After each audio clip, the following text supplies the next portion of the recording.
പുറത്തു വന്ന ശ്രീധുവിൻ്റെ ആദ്യ പ്രതികരണമാണ് ഇപ്പോൾ നിങ്ങൾ കണ്ടുകൊണ്ടിരിക്കുന്നത്. ശ്രീധുവിനോട് ഗെയിമിനെ കുറിച്ചൊക്കെ ചോദിച്ചു. അത് കഴിഞ്ഞ് അർജുനെ കുറിച്ചാണ് ചോദിച്ചത്. അപ്പോൾ ശ്രീധു പറഞ്ഞു ഞങ്ങൾ നല്ല ഫ്രണ്ട്സാണ്. അപ്പോൾ വേറെ പറഞ്ഞു ഞങ്ങൾ നല്ല ഫ്രണ്ട്സായിട്ട് ഇരിക്കുന്നു എന്നാണ് ശ്രീധു പറഞ്ഞത്. പിന്നെ അമ്മയെക്കുറിച്ച് ചോദിച്ചു, അമ്മ എങ്ങനെയുണ്ടെന്ന്. അപ്പോൾ അമ്മ ഷീസ് ഓക്കെ എന്നാണ് ശ്രീധു പറഞ്ഞത്. പിന്നെ അതേപോലെ തന്നെ ജിൻഡോ ചേട്ടനെ കുറിച്ചൊക്കെയാണ് കൂടുതൽ കാര്യങ്ങൾ പറഞ്ഞത്. അതുപോലെ തന്നെ അർജുനോട് ചോദിച്ചപ്പോഴും അർജുന് സ്കിപ്പ് അടിക്കാനും ശ്രീധുവിനോട് ചോദിച്ചപ്പോഴും ശ്രീധുവും സ്കിപ്പ് അടിക്കാൻ.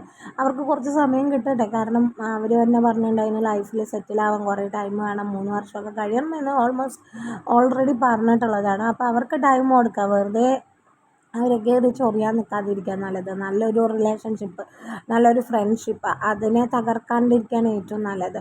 അർജുനായാലും ശ്രീധു ആയാലും ഇനി അവരുടേതായ വഴിക്കുണ്ടാവുമായിരിക്കും. വല്ലപ്പോഴും ശ്രീധു ഇങ്ങോട്ട് വന്നാൽ കാണാമായിരിക്കാം. എന്തായാലും അർജുനും ശ്രീധുവും തമ്മിലുള്ള ആ 100 ദിവസത്തെ ആ ജേണി എന്ന് പറയുന്നത് എല്ലാ മലയാളികൾക്കും ഓർത്ത് വയ്ക്കാനുള്ളതാണ്. ഒരുപാട് ആഘോഷിച്ചിട്ടുണ്ട് എല്ലാവരും, ഫാൻസ് ആയാലും എല്ലാവരും. എന്തായാലും ശ്രീധുവിനെയും അർജുനെയും എല്ലാവരും മിസ് ചെയ്യുമെന്ന് 100% ഉറപ്പാണ്. നമുക്കപ്പോൾ കൂടുതൽ വിവരങ്ങൾ അറിയാൻ ചാനൽ സബ്സ്ക്രൈബ് ചെയ്യാൻ മറക്കല്ലേ.